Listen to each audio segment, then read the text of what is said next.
Test 1, 2. Good day and welcome. A very pleasant good afternoon to all of our viewers. Welcome to another Let's Talk. We are delighted that you have chosen to join us on this, the final Sabbath of 2024. How quickly time has passed. This is our final Let's Talk for this year. We have more in store for you next year, however. I want to say at the onset that next year, we're going to be having some changes to Let's Talk. Our live program is going to be once a month. We will have other programs, some pre-recorded, some interviews, but the live Let's Talk is going to be once a month. You will hear about that as we go along. Today, however, is our final Let's Talk for 2024. I want to take the opportunity to wish you all a very pleasant 2025. I trust by God's grace that you will experience good health, that you will be well satisfied with the blessings of God. Today, we have a special program lined up. We're going to be talking about reflections. We're looking at nature. We're looking at some of the practices from our historical past. And as we reflect, I'm sure we will see God's hand in all of this. Before we go into that, and before I introduce our special guest, I'd like to invite you to have a word of prayer with us. Almighty Father and our God, we thank you for the opportunity to minister to our friends, those listening via Second Advent Radio or those listening via our various social media platforms. We pray your blessings on them and grant that our sitting today will prove meaningful. Grant us your peace and your wisdom. In Jesus' name, amen. Well, today, friends, as I indicated, we are reflecting on nature and on the historical past and the benefits that we can get from some of our ancestral practices. With me today is a special guest. I'll introduce him to you now. He is Bernard Nichol. He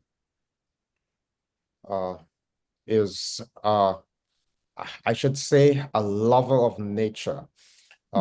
He is into that which connects with God through nature. He has a wealth of experience and will share from his abundance. He does have a nature reserve, I like to call it that way. And I found nobody fitter to deal with the subject that we're going to be discussing today than Brother Nichol. Brother Nichol, good afternoon and welcome to Let's Talk. Thank you so very much, Pastor, and I hope that our listeners will find some connection to Mother Nature and the Godhead. Very well. So we are going to, for a little while, talk about our historical past. You know, one of the things that I observe, Brother Nichol, is that in the name, I'm saying quote unquote, in the name of advancement of technology, we have abandoned many of the things that we used to do once upon a time, many of the things that our foreparents did. Some of them, of course, were not necessarily good practices in themselves, but others were really very good. We're going to talk about one such thing. But, you know, growing up, some of us who were probably, some may say, not as fortunate to be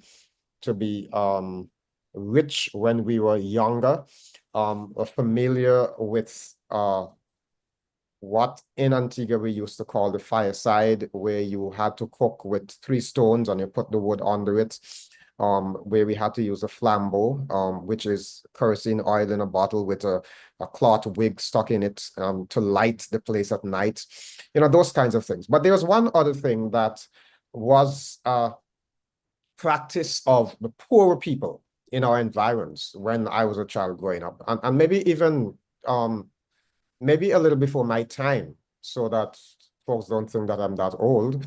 But there was this element of what we used to call a grass bed, you know, and they used to cut a certain kind of grass and make the bed from it. I believe they used to use the flour bags or the sugar bags and would stuff the grass in it. Now, Brother Nichol, you are originally from St. Vincent. I believe that practice was there as well. Am I correct? Yes, very much so. And I've known this plant literally all my life as a very young child before I even came to Antigua. And my grandfather grew it extensively on his estate. And it's something that at that time I was aware of it, but as I grew older and became very much involved in the environment and in farming, I was amazed that all the practices I've seen with it had been retained inside of my head. And I've begun to put a lot of it to use to the benefit of my farming and my ventures. Well, I knew of this plant, what we commonly refer to as bed grass. You know, Correct. I don't know Correct. what they used to say in St. Vincent, but in But Antigua, that was a common term for most, let me put it this way, the people on a low social scale, because there were other types of bed made, there were the feather beds, and later on in life, there became the beds made from what was called cocoa, which is actually the fiber from the coconut husk. But the bedgrass, or vetiver as its botanical name, is vetiver zizanioides. And that was a grass that was used by the people who could afford nothing more. And it was better than lying on the bare floor with a few bags. Because this particular grass or this particular plant had some properties. And at that time in history, it was very, very important for the poor people. Because at that time, there existed things like chiggers. These are things that maybe young people today or people in general. I myself have never actually experienced it. I've read about it and seen what it does. And the commonly known bed bug, this grass had within it an oil, and it repelled insects. And so it was the perfect stuffing or the perfect filling for the beds that were made by the poor class. you're suggesting, so that I'm sure I get you correctly, that the grass that the poor folks used to stuff the bed was a repellent and a pesticide, so to speak, that would not allow the bed bugs to infest the beds. Am I hearing you correctly? Very much so. Very much so.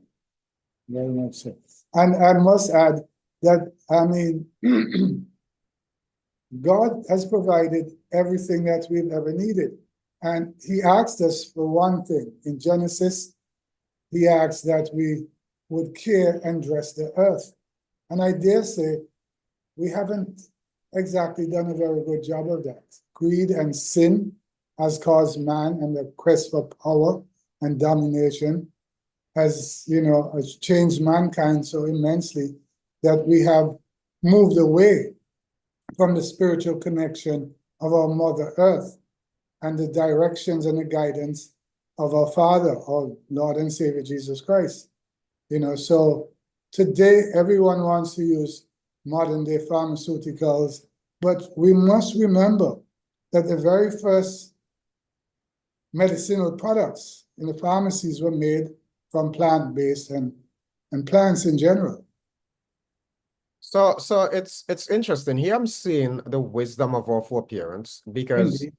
whether it be by trial and error or otherwise, and I suppose by the time it came to us, they had already deciphered what plants were had these protective properties to protect them from the bed bugs, or what was good for what. I saw, and I beat myself for this, because I would see sometimes when my mother isn't feeling too well, she would go outside and she would pick a certain specific plants, weeds, whatever you call them, put them together, boil them and drink it, and then she was fine. Unfortunately, I didn't write down the recipes, and now deceased, and that knowledge is gone with her. And I've heard so many people say that over and over. But this particular practice of making the beds with this grass. And you said the name was, could you repeat the name again, the scientific name? The botanical name is Yes. vetiver, and the other word is very difficult for me to pronounce, but I'll do my best at it. Is zizanioides. Okay, Betty versus Andinois. Yeah. So And the that's particular variety that we have around here is called chrysopogon, because there are several cultivars of the same grass. And the one we have around here is a sterile version. There are some that will produce seeds, but by and large, what we have here is sterile. And the only way that it can propagate or be moved from place to place is by man. okay. Now there are, I understand, apart from it protecting the beds from the bugs, recently on the news, I believe it was very early this year, there was an outbreak of bed bugs in some country. I can't remember which one. I think it was France. Yes, correct. Ah, And it was on the news. It was a concern for many persons, but we have a remedy for bed bugs. That's interesting. indeed. So can you tell us a little bit more about its use in agriculture in terms of the pesticidal use? So it protects from bed bugs. What else can it protect from in terms of what can benefit a farmer? Well, rats in particular are not too fond of it because the oil in the root, they detest it. And there's a lot of more work scientifically that needs to be done on this particular plant. And there's a lot has been done already, but yet there's always more to be done. And if you were to, say, have an area planted with things like pumpkins and melons that sit on the ground, where rats would tend to want to devour your crop. If that field in particular was planted, and there are different methods of planting it for different purposes. And if it was planted in such a fashion as to try and keep out the rats, it would be very, very effective in many ways. Because the roots emit this scent, which comes from an oil within, and they don't like it. So they try to stay away from it. So you will be creating more or less a protective hedge around your field. Well, I can imagine that farmers may be listening in and saying to themselves, wow, this is amazing, because rats in agricultural fields can be quite a pest. Quite devastating. Yeah. And not just only from the fact that they destroy the crops. Rats carry leptospirosis when they eat and they pee on it, and a human ingests that, whatever, even if they haven't eaten the food. Say, for instance, they peed on a pumpkin or a watermelon, you didn't wash that properly, and you ingested that. Within a very short space of time, your liver would begin to fail. You would see yellowing in your eyes, and boy, your system would shut down. And I've known within the last 3 years or more, a gentleman who died because of leptospirosis. So then it means that individuals who live in areas where rats commonly visit their fruit trees, etc., they should be careful not just to pick the fruits and eat them without Oh, I sanitary. totally agree. And a common practice in our culture is where you would take a coconut off the tree and you'd open it, you'd drink the water, then you'd bust it open, and you would take a coconut spoon and eat the jelly. I would advise against doing that unless you wash that coconut. And if you paid a little bit more attention or you're attentive to the tree on which you pick this nut from, sometimes you can see the rat's nest up in the bough of this tree. And if you ever see that, do not ingest, do not use a spoon to eat your jelly. Wash that nut very, very carefully. Okay, just to be very clear, because some folks, I mean, people all over the world listen to this program, and some folks would not quite understand what you mean by a coconut spoon. So could you explain that? Well, traditionally, we'll take the cutlass or the machete and we would chop the side of the coconut where it would give you that a fairly semicircular with a bit of a handle on it, a spoon shaped like a spoon, and we would use that to extract the jelly from inside the open nut. So that we're saying can be dangerous if rats are infecting your trees. If rats are in the tree, yes, indeed. Yeah, all right. And I suppose the same, of course, the same would go for in any fruit tree that rats frequent. Very much so. You Very need to much so. sanitize them. Yes. You I know. mean, that's good knowledge because that could be a matter of life and death. Yeah, you should always, I see people in general, they'll go to a fruit tree without knowing what environment is like, and they'll pick it straight off and pop it into their mouth. And a lot of them will say, oh, it's natural, it's healthy. But God requires of us to be good stewards, not just of the environment, but of our bodies as well. You know? That does make a lot of sense. I have to watch my own practice. Yeah, we're all guilty of it. We're all guilty of it. Now let's go back to this plant that can protect us from rats, can protect us from other kinds of pests, including the famous bed bug. But I do understand that this plant also has a particular characteristic where it can help to prevent erosion. Can you talk to us about that? Oh, most definitely. And the use of this plant in the environmental area is called soft engineering, as against using concrete and culverts and all that, which is hard engineering in the lands and the gullies and the contours of the thing. Now, generally, you would have a lot of soil erosion developing on slopes. And if you're farming your land has a gradient on it. Every time the rain comes, especially around here, where a lot of people would tend to, they generally seem to like to use a lot of weed killers, herbicides that make the soil bare. And when the next shower of rain comes, your most valuable asset, your topsoil, is being washed down the hill. So that's why you find that valleys in general are much more fertile than the slopes, because the valleys are the places where the washed soil ends up, and even there it's washed out as well into the guts. So by planting, well, first, before I even get into the planting of it, I must speak about the characteristic of this particular grass, its major attribute. Most grasses in general, the grass in your yard, the lawn, most of those grasses are referred to as grasses with adventitious roots. That means that the roots spread out in a mat formation. They do not go very deep. They're merely, most cases, very surface, no more than maybe 6 inches in some cases.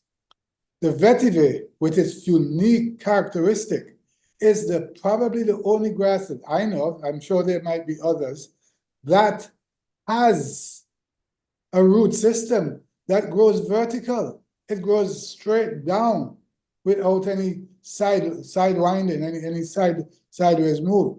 And this grass will grow as long as 3 meters in depth and even more. If you put 3 men standing on each other's heads, it would probably be even longer than those. And so there is a particular format for planting it on the slopes. And when you plant it on the slopes, according to the method, what it does is it creates a barrier.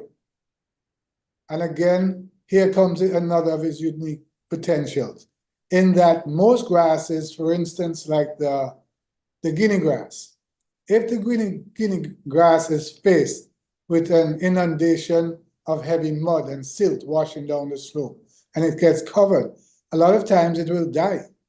The vetiver grass, on the other hand, actually says, hallelujah, thank you, and it steps up onto the pile of mud or the debris that has come down. And as a result of that, it elevates itself. So with each successive rainfall, as it washes, your gradient now becomes a plateau. Well, not exactly a plateau, but a terrace. And so after many, many generations and many years, you end up having flat slopes, flat areas on these slopes. And if you look at Asian countries, somewhere they grow rice and the different areas, you'll notice on the hillside there are seemingly flat steps. And I must go back to the fact that the vetiver grass itself originated in Asia and India, where it was and is heavily used in so many aspects of life. Now, I heard you say just now that the root system grows vertical and sometimes as long as 3 meters deep. Yeah, That's longer than a human being. very much so. So And as that, long as 3 human beings, wow, that's depending on the amazing. soil type. So if I have a hillside that is eroding, I can spend a lot of money, plenty money, and try to build a back wall out of concrete. Or I could get somebody with knowledge like you yourself and maybe plant that grass to protect my hillside from erosion. Indeed, indeed. That is amazing. Yes, and the other thing is once you have this vetiver grass established on your farm, on your slopes, or the environment, the grass itself, once it's cut and laid down as mulch, has significant benefits in general. Oh, you mean it acts as a fertilizer? I'm asking. Yes, it does. It enriches the soil almost 100-fold over a period of time. And as well, I have used it in the drought period where I would cut it and lay it down around my fruit trees and my plants. And I would go around periodically and I would poke my finger beneath the soil where the grass was placed around the trees. And I would feel the moisture within it. And I would go to trees that did not have the grass around it, and I'd take my cutlass or my knife, and I would dig at the soil. And then I would realize that, the water or the moisture in the soil is not as present, is not as, abundant there. So it has so many benefits to us. Well, yeah, that's interesting. Do you have a sample with you that you can show us? Oh, most certainly. The It's younger folk. definitely one of my favorite grasses. And here's the root and the root, and these are the leaves. And this is actually a small plant. And I actually could not pull that plant up out the ground. I had to sever the roots.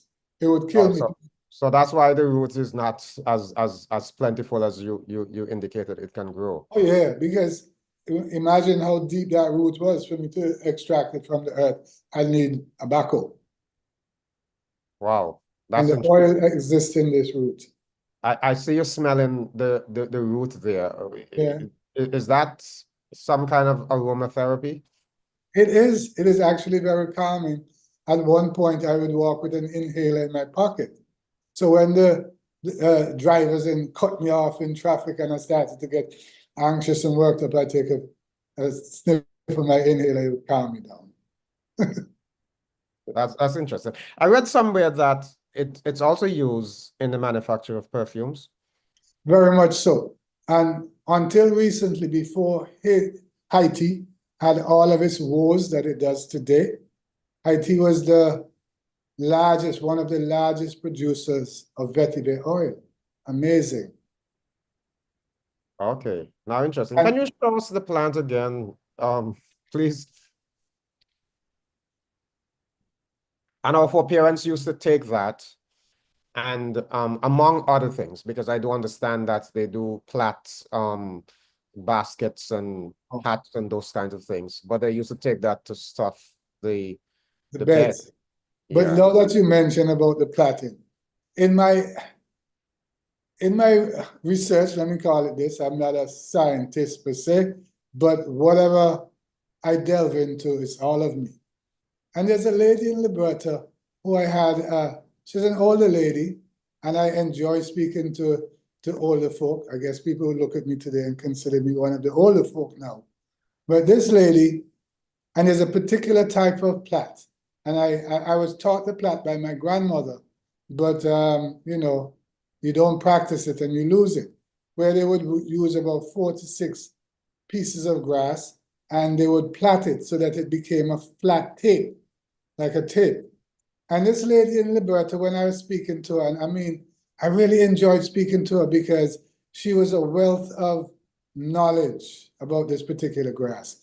And she said she would plait it and she used to sell it for 2 pence halfpenny a yard or whatever the amount was at that time.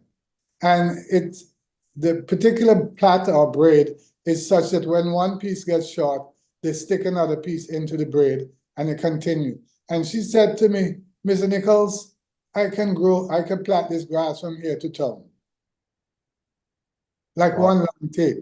And now, ever since my youth, I've noticed that the people who made hats here in Antigua are a lot less. I don't even know how many are still making them. There used to be a man in Market Street who would make it. And what they actually do is they take that flat tape and sew it to make the hats and to make placemats. And it has so many uses that could give financial freedom to those who are interested in craft. In St. Vincent, it has been used to rehabilitate prisoners because they were taught how to make grass mats and grass products from it. And as such, when released from prison, two things happened. They now had a renewed respect for the environment because now they nurture this grass, and out of this grass comes a livelihood. God is an awesome God, Pastor. All Yes, inclusive. All definitely. inclusive. Now, I mean, there's so many things we can talk about this grass, but Indeed. I'm particularly impressed with its ability to interfere with erosion, because especially in these small island states where climate change can create such a challenge. Many of our sloping hillsides, with the topsoil gone, there's hardly anything. So you're indicating that even in extreme weather, when a lot of silt and sod would wash against the grass, it wouldn't kill it because the grass would overpower it and eventually step up. That seems to me to be quite impressive of what we would commonly consider as a simple grass. But again, you're quick to say that the God of creation knew exactly what he was doing Oh, indeed, when he most made these definitely. plants. Mhm. And I'm firmly of the opinion that the incessant fires that we have annually across the island, that in many ways are fueled by the lemongrass, the fever grass as it's called. I do believe God has shown me or given me a vision of how that can be corrected. And the vetiver would be a part of it. Because also one of the traits of the vetiver grass is that it's fire resistant or retardant. Really? Really. Wow. Pastor will be here for the rest of the day if we continue. Wait, I mean, who would think grass being fire resistant? That is very, very interesting. It So is. if strategically we're able to cultivate that in a meaningful way, it could prevent a lot of damage Yeah. across our landscapes. Oh, yes, Mm. indeed. Very much so. Okay, now I mean, we can go on talking about the vetiver, the bed grass as we commonly refer to it as. But I want to move on to one other thing, um, particularly because again, I'm just looking at some of the practices we had in the past. So I remember as a child going to school, and we all liked honey. You know, occasionally Who doesn't? there would be a honey hive somewhere along the road. And I know of one gentleman that we would commonly call to take care of this hive for us, wild honeybees making hives. One time there was a big hive in the school, and we were in an open schoolroom, so that it disrupted class. And I still remember this gentleman coming without shirts, and what we said, cut the hive. And we were all so very amazed at how he was able to do that, because I mean, honeybees can sting, and the Yes. sting is depending on who it stings, can be at least, some persons are affected more than others, but it does create some degree of discomfort.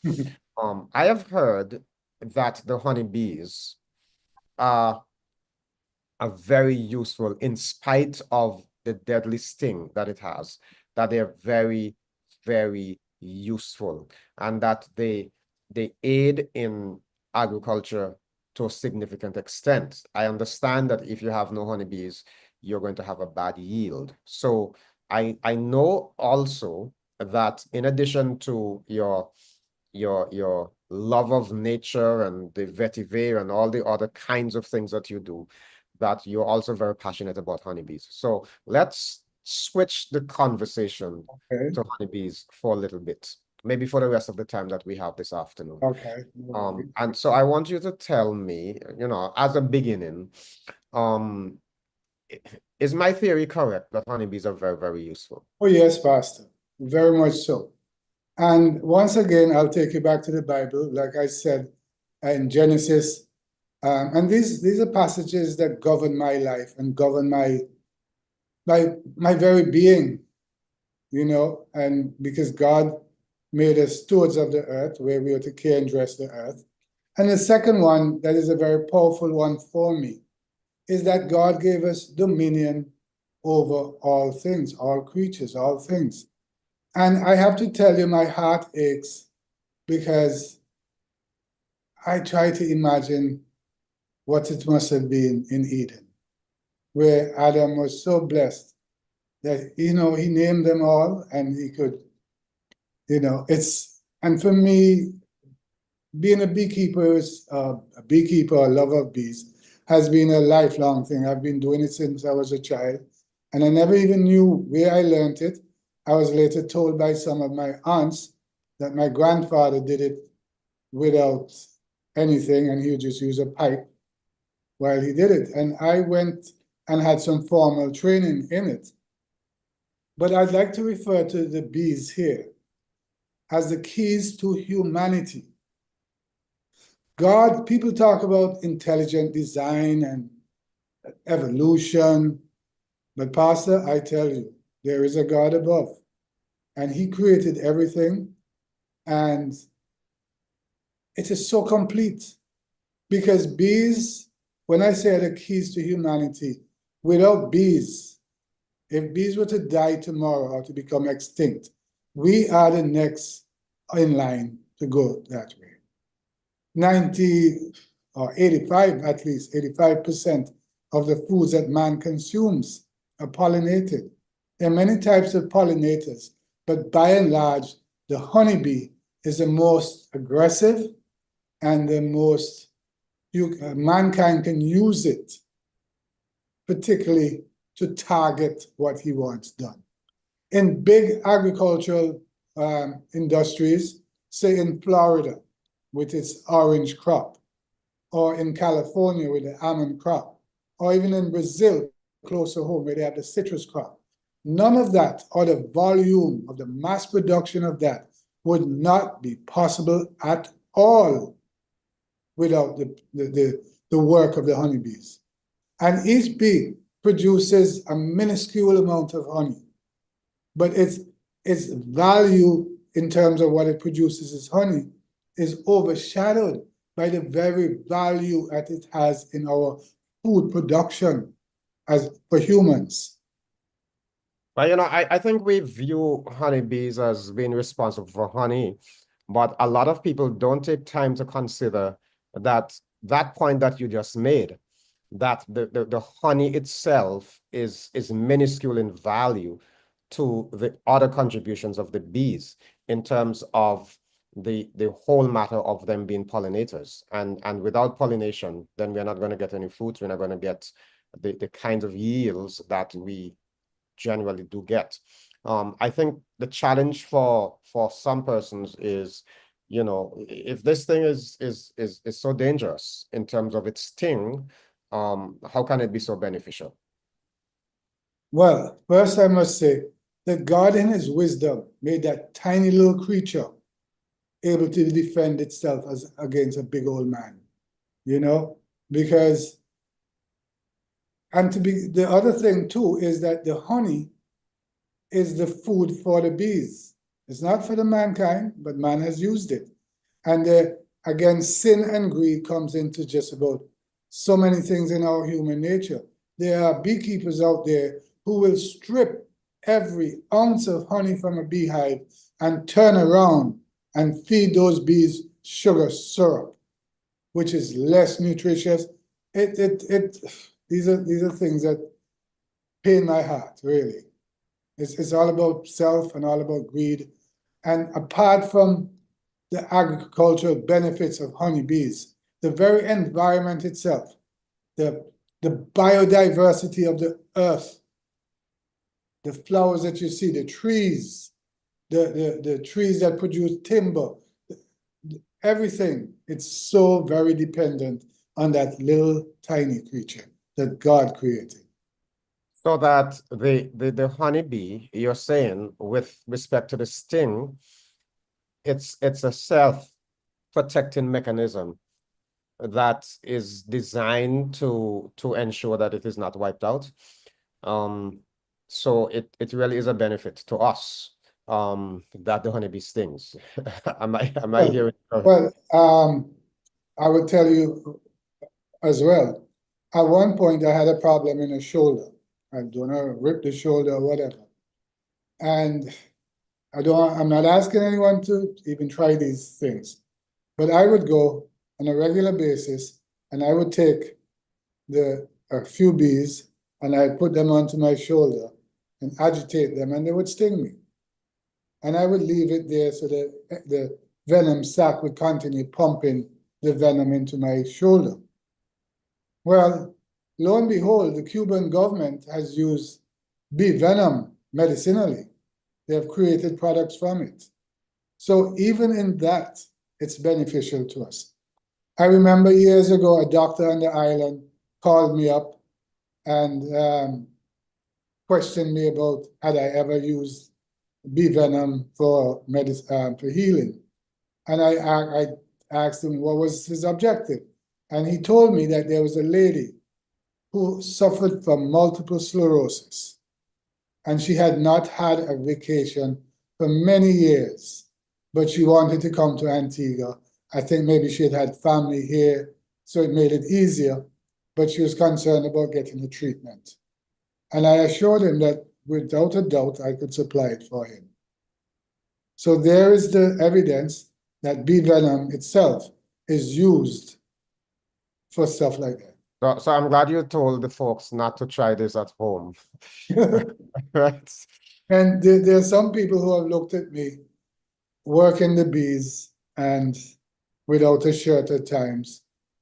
And a lot of them think that I'm not whatever.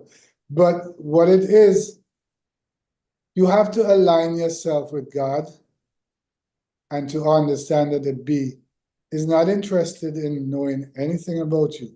The bee, first and foremost, sees you as a threat in general. And so you have to make it your mission to learn the behavior of the bee.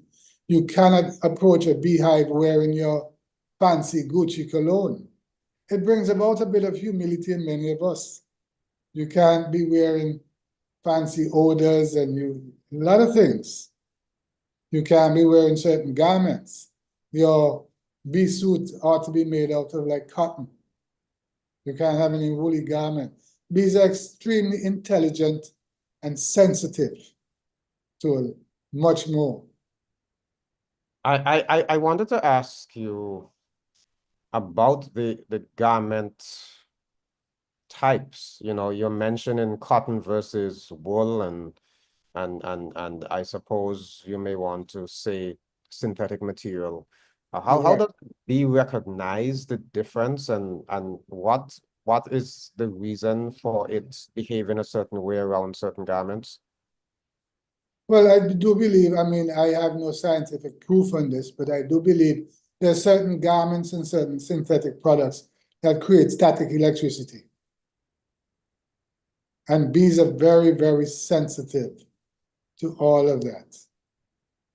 All of that. They're amazing creatures.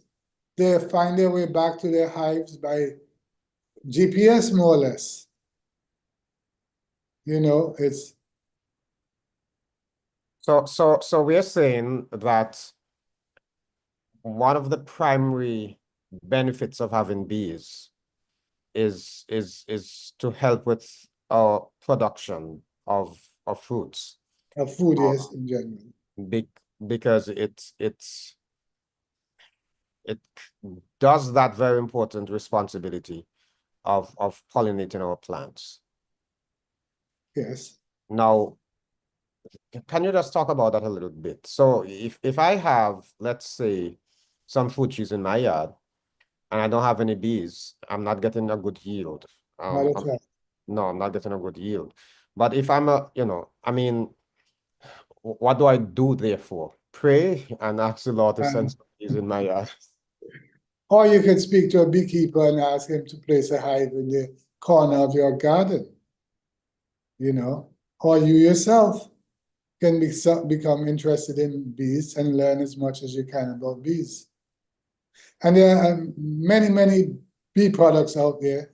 There's the propolis, which is called a bee gum, is a gum that the bees collect from the tree, and they use it to seal areas in the hive.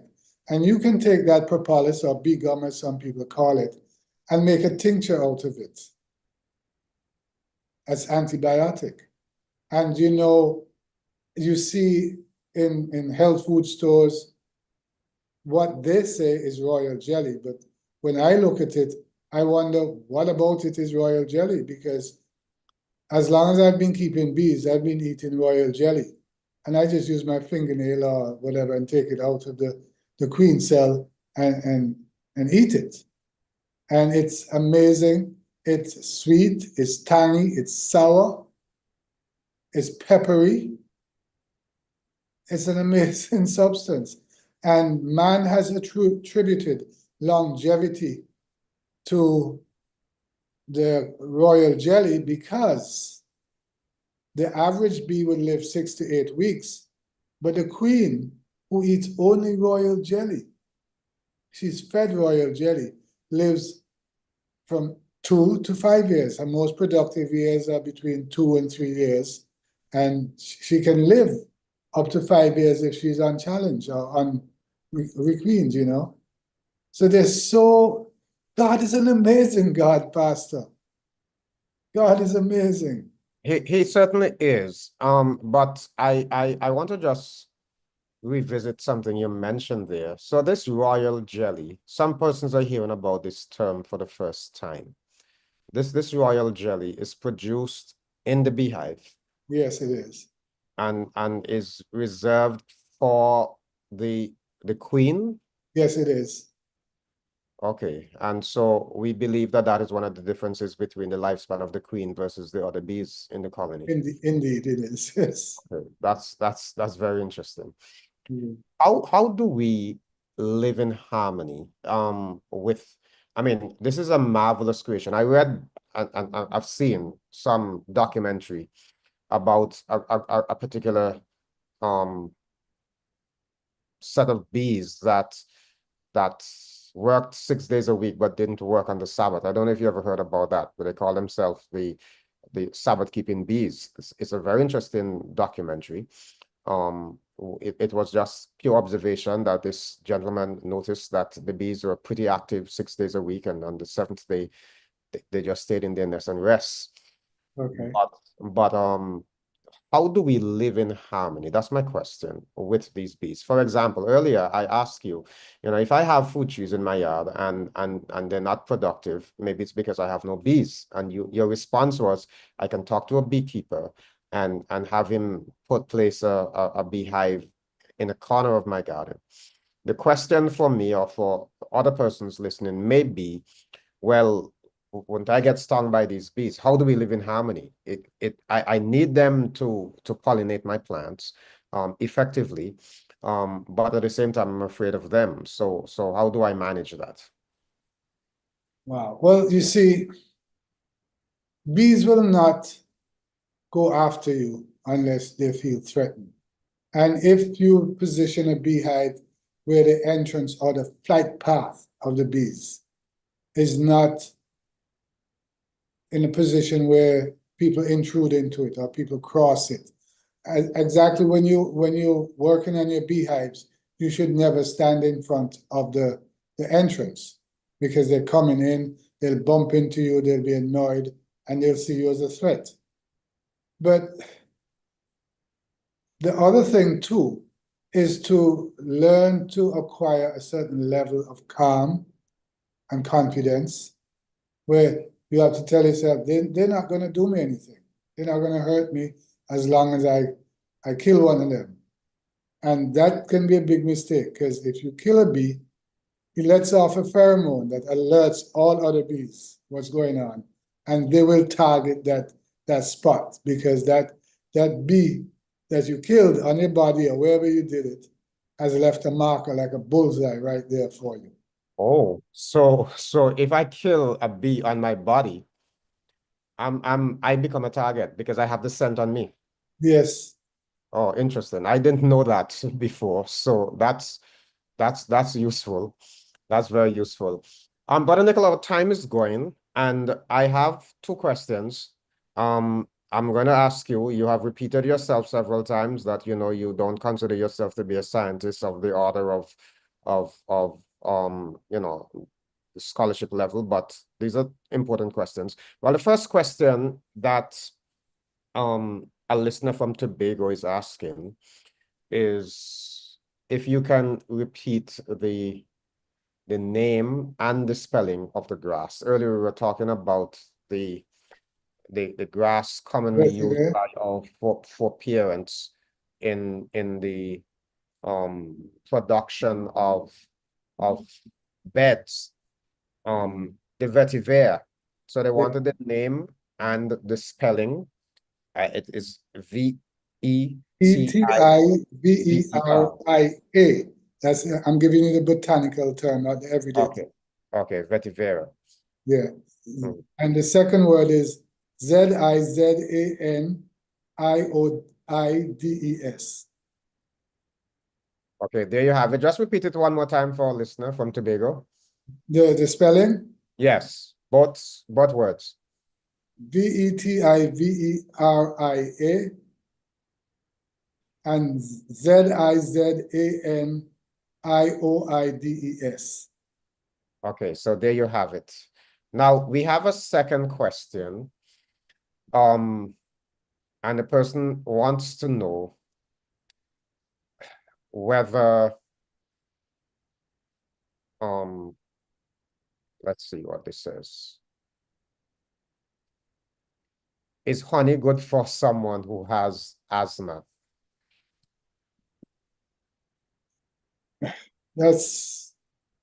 I would say yes, because honey has a way of clearing your bronchial passages.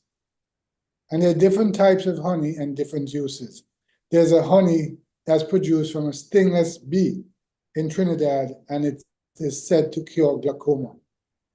But I want the individual to understand that each of us and our bodies are different.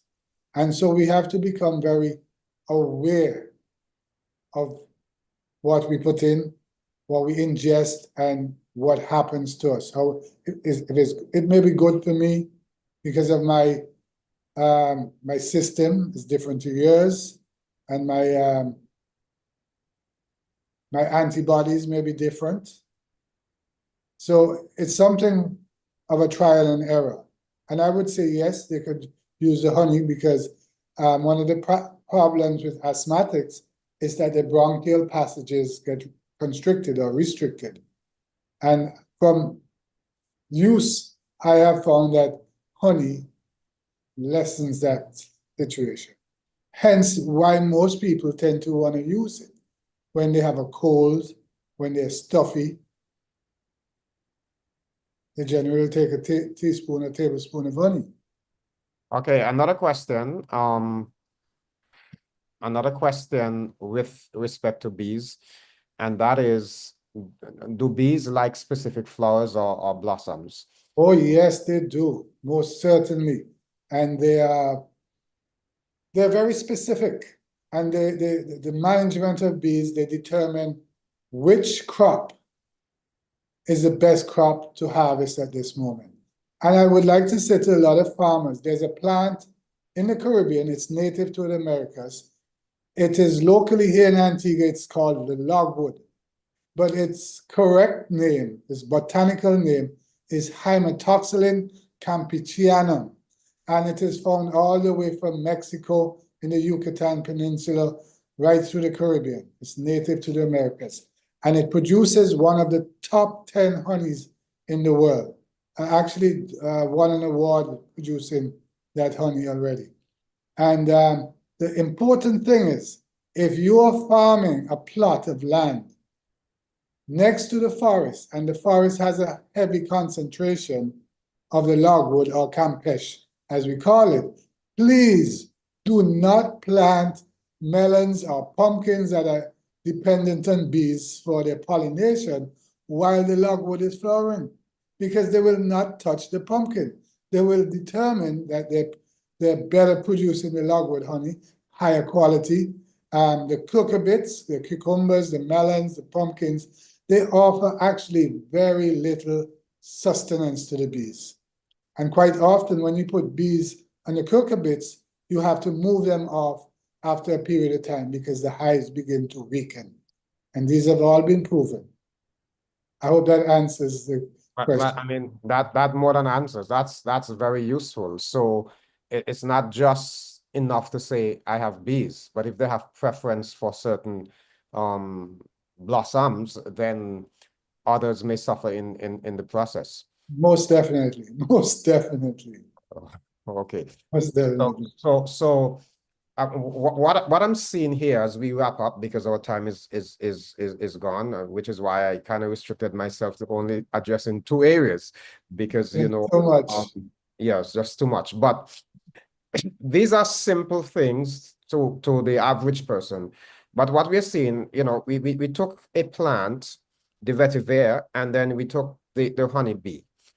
And we see that they're so useful. But when God, the creator, made them, he knew exactly what he was doing. Exactly, definitely. There is so much we can learn from nature. Which is why I like to visit your place, because it is so refreshing. It is so peaceful, so calm. I find personally that whenever I do devotion in nature, I seem to get a closer connection with God. And it reminds me of Bible passages that talk about Jesus going to the Garden of Gethsemane and praying there in the garden, that connection with God. There seemed to be something about that. But unfortunately, our time is up for this afternoon. We're going to have to wrap it up here. We have a few more comments, but our time is gone. I want to thank you so much, Brother Nichol, for sharing with us.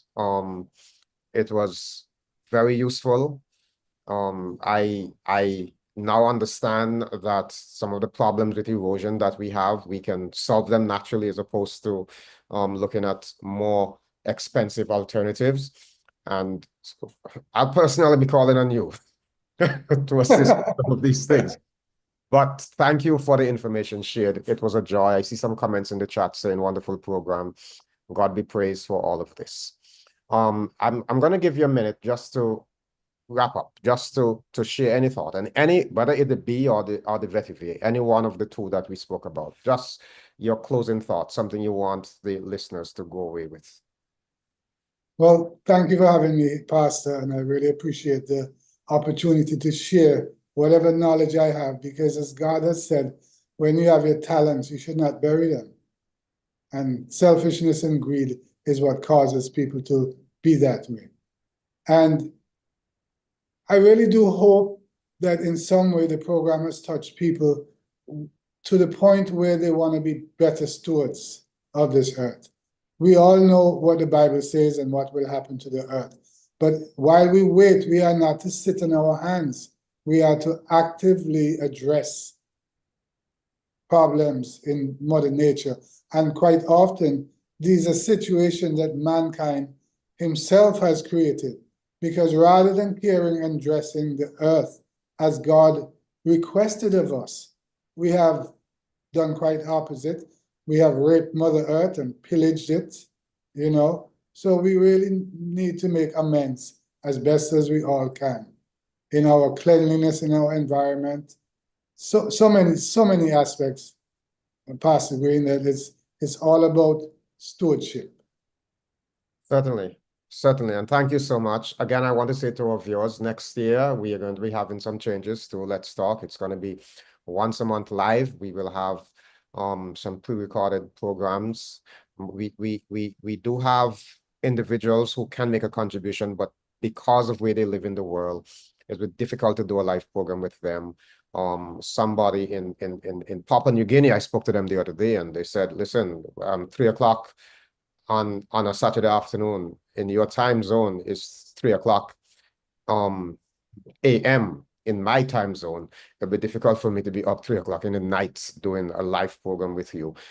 So we will have one live program, but the others, and we will share as we go along. It was a joy sharing with you, and we trust that as we continue to discuss issues and issues that impact us and the wider community, that you will continue to enjoy these sessions.